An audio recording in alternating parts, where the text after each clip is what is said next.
Assalamualaikum warahmatullahi wabarakatuh. Perkenalkan, nama saya Rufi Datuk Imamah dari Fakultas Tarbiyah Program Studi Bimbingan dan Konseling Pendidikan Islam semester 2 dengan NIM 22381092005. Video ini dibuat untuk memenuhi tugas salah satu mata kuliah Manajemen dan Kepemimpinan Pendidikan Islam yang diampu oleh Bapak Khatibul Umum MT dengan judul Kepemimpinan Lembaga Pendidikan Islam.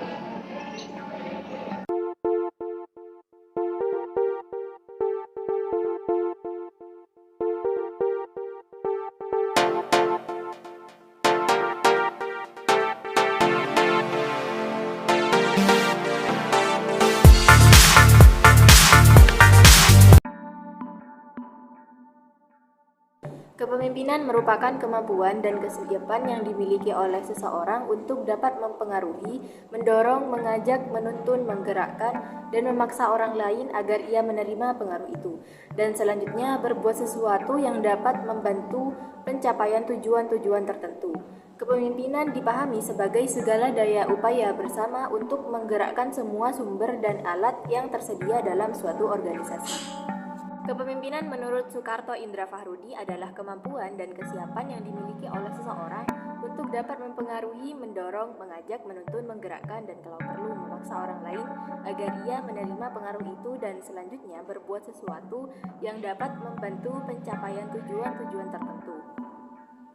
Ciri-ciri seorang pemimpin.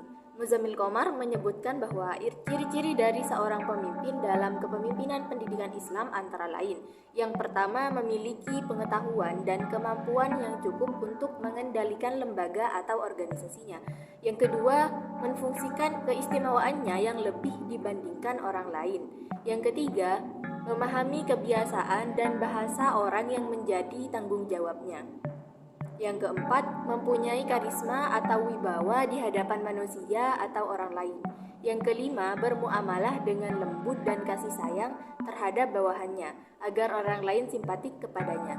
Yang keenam, bermusyawarah dengan para pengikut serta mintalah pendapat dan pengalaman mereka.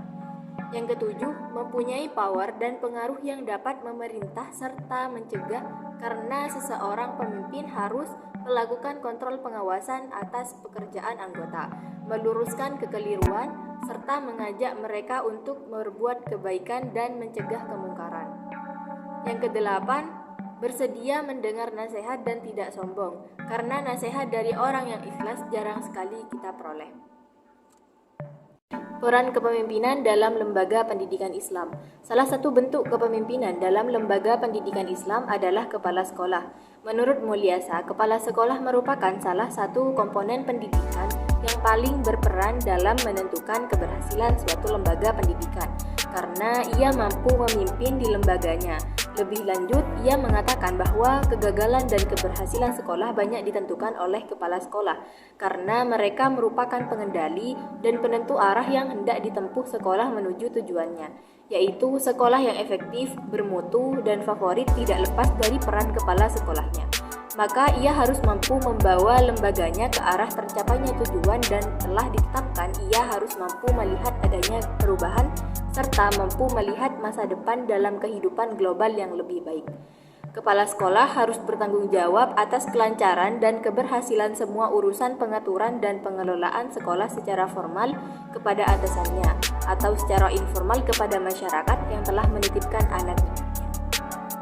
Dasarnya, tugas kepala sekolah itu sangat luas dan kompleks. Rutinitas kepala sekolah menyangkut serangkai pertemuan interpersonal secara berkelanjutan dengan murid, guru, dan orang tua, atasan, dan pihak-pihak terkait lainnya. Bloomberg membagi tugas kepala sekolah sebagai berikut. Yang pertama, menjaga agar segala program sekolah berjalan sedamai mungkin. Yang kedua, menangani konflik atau menghindarinya. Yang ketiga, memulihkan kerjasama. Yang keempat, membina para staf dan murid. Yang kelima, mengembangkan organisasi. Yang keenam, mengimplementasi ide-ide pendidikan untuk memenuhi tugas-tugas di atas. Dalam segala hal, hendaknya kepala sekolah berpegangan kepada teori sebagai pembimbing tindakannya. Teori ini didasarkan pada pengalamannya, karakteristik normatif masyarakat dan sekolah, serta iklim instruksional dan organisasi sekolah. Misalnya, kepala suatu madrasah harus mampu menunjukkan bahwa segala tindakan profesionalnya sesuai dan tidak bertentangan dengan nilai-nilai Al-Quran dan Sunnah Nabi. Kualitas dan kompetensi kepala sekolah secara umum setidaknya mengacu kepada 4 hal pokok. Yang pertama, sifat dan keterampilan kepemimpinan. Yang kedua, kemampuan pemecahan masalah. Yang ketiga, keterampilan sosial. Dan yang keempat, pengetahuan dan kompetensi profesional. Secara garis besar, kualitas dan kompetensi kepala sekolah menurut Marno Trio Supriyanto dapat dinilai dari kinerjanya dalam mengaktualisasikan fungsi dan perannya sebagai kepala sekolah, yaitu meliputi yang pertama sebagai pendidik, yang kedua sebagai manajer, yang ketiga administrator, yang keempat sebagai survivor, yang kelima pemimpin, dan yang keenam sebagai inovator.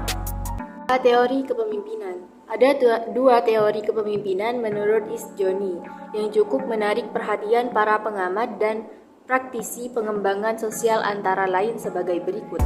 Yang pertama, teori kepemimpinan karismatik. Pemimpin-pemimpin karismatik menampilkan ciri-ciri sebagai berikut. A. Memiliki visi yang amat kuat atau kesadaran tujuan yang jelas. B. Mengkomunikasikan visi itu dengan efektif. C. Mendemonstrasikan konsistensi dan fokus. D. Mengetahui kekuatan sendiri dan memanfaatkannya. Yang kedua, teori kepemimpinan transformasional. Pemimpin-pemimpin transaksional membimbing atau memotivasi pengikutnya atau bawahannya ke arah tujuan yang telah ditentukan dengan cara menjelaskan ketentuan-ketentuan peran dan tugas. Pemimpin transformasional memberikan pertimbangan yang bersifat individual, stimulasi, intelektual, dan memiliki karismatik. Kepemimpinan transformasional dibangun dari kepemimpinan transaksional. Tipe-tipe kepemimpinan. Yang pertama, tipe partisipatif. Kepemimpinan yang partisipatif menurut Isjoni adalah suatu cara memimpin yang memungkinkan para bawahan turut serta dalam proses pengambilan keputusan. Bila ternyata proses tadi mempengaruhi kelompok, atau bila memang kelompok bawahan ini mampu turut berperan dalam mengambil keputusan dalam hal ini, atasan tidak hanya memberikan kesempatan kepada mereka yang berinisiatif, akan tetapi akan membantu mereka menyelesaikan tugas mereka sendiri. Umpamanya dengan memberikan fasilitas. Pemimpin di sini bermaksud untuk mengembangkan rasa tanggung jawab bawahan dalam mencapai tujuan kelompok, organisasi atau lembaga dengan menggunakan cara memberi pujian atau juga memberi kritik yang membangun, walau pada akhirnya tanggung jawab untuk membuat keputusan itu pada tangan pemimpin. Namun dalam prosesnya pengambilan keputusan itu dikerjakan bersama-sama dalam anggota kelompok. 2. Dengan cara laissez-faire atau bebas. Dengan cara ini, seseorang pemimpin akan meletakkan tanggung jawab pengambilan keputusan sepenuhnya kepada para bawahan. Di sini pemimpin hanya sedikit saja atau hampir sama sekali tidak memberikan pengarahan. Sudah barang tentu dengan cara ini maksud pemimpin adalah menganggap bawahannya sudah dewasa dan tahu apa kewajibannya. Dalam cara ini komunikasi antar bawahan maupun antar bawahan dan pemimpinnya kurang sekali. Permasalahan-permasalahan yang dihadapi oleh seorang pemimpin. Tugas seorang pemimpin lembaga pendidikan Islam harus mampu menyelesaikan permasalahan atau konflik yang sedang dihadapinya. Seperti menurut Muzammil Qomar sebagai berikut. Yang pertama, konflik diri sendiri, seperti kepala madrasah pada waktu yang sama. Dihadapkan pada pilihan dilematik antara pergi ke madrasah tepat waktu sebagaimana ketentuan yang sudah disepakati atau kepentingan mengantar istri ke pasar karena memiliki hajat yang sangat penting. Memilih dua kepentingan ini benar-benar menimbulkan konflik dalam dirinya yang sama-sama beresiko. Dan ternyata tidak banyak kepala madrasah yang memilih pergi ke madrasah tepat waktu sebagai teladan bagi bawahannya dengan menunda kepentingan keluarga. Yang kedua, konflik antar pemimpin madrasah dengan ketua yayasan. Konflik antar pemimpin ini sangat mengganggu proses pembelajaran dan tentu berdampak negatif pada mutu hasil pembelajaran atau pendidikan. Konflik semacam ini merupakan konflik tingkat tinggi karena terjadi pertentangan antara pimpinan, yaitu konflik antara pimpinan penyelenggara pendidikan atau ketua yayasan dengan pimpinan pelaksana pendidikan kepala madrasah. Di Indonesia, disinyalir banyak yayasan yang mengharapkan pendapatan finansial dari pelaksana pendidikan. Padahal pihak pelaksana pendidikan sendiri juga kesulitan untuk memenuhi kebutuhan dasar madrasah. Yang ketiga, konflik antar pemimpin madrasah dengan guru.